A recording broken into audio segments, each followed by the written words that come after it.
ओम नमः शिवाय। शिव जी सदा सहाय। ओम नमः शिवाय। गुरु जी सदा सहाय। जय गुरु जी। शुक्राना गुरु जी। हर हर महादेव। हर हर महादेव। जय भोलेनाथ बाबा की। जय भोलेनाथ बाबा की। कोटि कोटि प्रणाम। जय भोलेनाथ बाबा की। जय गुरु जी के। आज मैं कोटि रुद्र संहिता का 31वां अध्याय प्रारंभ करने जा रही हूँ। जय भोलेनाथ बाबा की। जय। रामेश्वरम नामक ज्योतिर्लिंग के आविर्भाव तथा महात्म्य का वर्णन। सूत जी कहते हैं, ऋषियों, अब मैं ये बता रहा हूँ कि रामेश्वरम नामक ज्योतिर्लिंग पहले किस प्रकार प्रकट हुआ। इस प्रसंग को तुम आदरपूर्वक सुनो। भगवान विष्णु के रामावतार में जब रावण सीता को हर कर लंका में ले गया, तब सुग्रीव के साथ 18 पद वानर सेना लेकर श्री राम समुद्र तट पर आए। वहाँ वे विचार करने लगे कि कैसे हम समुद्र को पार करेंगे और किस प्रकार रावण को जीतेंगे। इतने में ही श्री राम को प्यास लगी। उन्होंने जल मांगा और वानर मीठा जल ले आए। श्री राम ने प्रसन्न होकर वो जल ले लिया।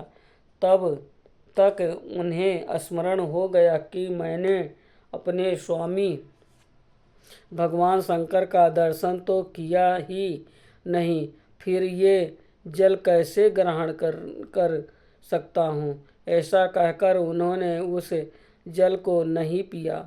जल रख देने के पश्चात रघुनंदन ने पार्थिव पूजन किया। आह्वान आदि 16 उपचारों को प्रस्तुत करके विधि पूर्वक बड़े प्रेम से शंकर जी को की अर्चना की। प्रणाम तथा दिव्य स्तोत्रों द्वारा यत्न पूर्वक शंकर जी को संतुष्ट करके श्री राम ने भक्ति भाव से उनसे प्रार्थना की। श्री राम बोले, उत्तम व्रत का पालन करने वाले मेरे स्वामी देव महादेव सर, आपको मेरी सहायता करनी चाहिए। आपके सहयोग के बिना मेरे कार्य की सिद्धि अत्यंत कठिन है। रावण भी आपका ही भक्त है। वो सबके लिए सर्वथा दुर्जय है, परंतु आपके दिए हुए वरदान से वो सदा सर्प में भरा रहता है। वो त्रिभुवन विजयी महावीर है। इधर मैं भी आपका दास हूँ, सर्वथा आपके अधीन रहने वाला हूँ। सदाशिव ये विचार कर आपको मेरे प्रति पक्षपात करना चाहिए। सूत जी कहते हैं, इस प्रकार प्रार्थना और बारंबार नमस्कार करके उन्होंने उच्च स्वर से जय शंकर जय शिव इत्यादि का उद्घोष करते हुए शिव का आह्वान किया। फिर उनके मंत्र के जप और ध्यान से तत्पर हो गए। तत्पश्चात पुनः पूजन करके वह स्वामी के आगे नाचने लगे। उस समय उनका हृदय प्रेम से द्रवित हो रहा था। फिर उन्होंने शिव के संतोष के लिए गाल बजाकर अभिव्यक्त शब्द किया। उस समय भगवान शंकर उन पर बहुत प्रसन्न हुए और वह ज्योतिर्मय महेश्वर वामांग भूता पार्वती तथा प्रसाद गणों के साथ सहस्त्रोत निर्मल रूप धारण करके तत्काल वहाँ प्रकट हो गए। श्री राम की भक्ति से संतुष्ट चित्त होकर महेश्वर ने उनसे कहा, श्री राम, तुम्हारा कल्याण हो, वर मांगो। उस समय उनका रूप देखकर वहाँ उपस्थित हुए सब लोग पवित्र हो गए। शिव धर्म परायण श्री राम जी ने स्वयं उनका पूजन किया। फिर भांति भांति की स्तुति एवं प्रणाम करके उन्होंने भगवान शिव से लंका में रावण के साथ होने वाले युद्ध में अपने लिए विजय की प्रार्थना की। तब राम भक्त से प्रसन्न हुए महेश्वर ने कहा, महाराज तुम्हारी जय हो।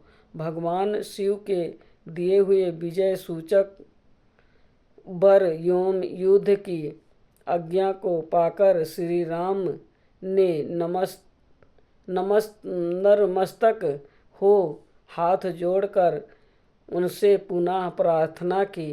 श्री राम बोले, मेरे स्वामी शंकर, यदि आप संतुष्ट हैं तो जगत के लोगों को पवित्र करने तथा दूसरों की भलाई करने के लिए सदा यहाँ निवास करें।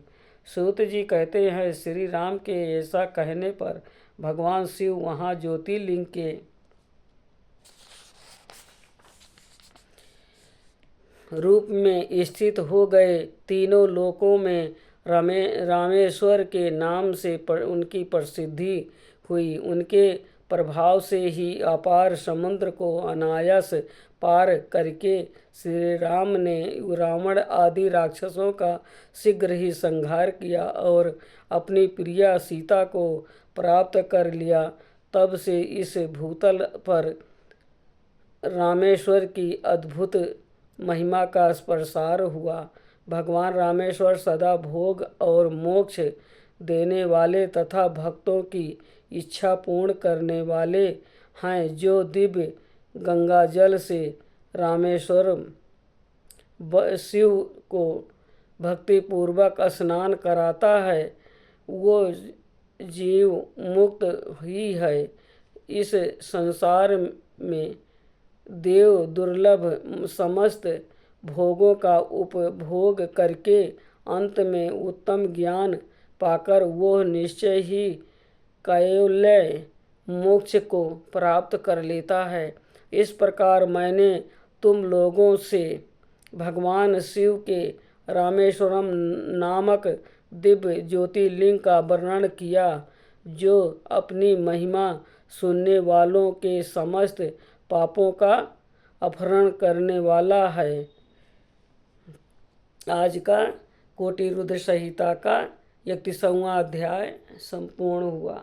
ओम नमः शिवाय। शिव जी सदा सहाय। ओम नमः शिवाय। गुरु जी सदा सहाय। जय गुरु जी। शुक्राना गुरु जी। अनंतम अनंतम अनंतम शुक्राना गुरु जी। हर हर महादेव। हर हर महादेव। जय भोलेनाथ बाबा की। जय भोलेनाथ बाबा की। जय गुरु पाके। जो शिवपुराण पढ़ने में भूल चूक हुई हो माफ़ करना भोलेनाथ, माफ़ करना। जय गुरु पाके। जय गुरु पाके।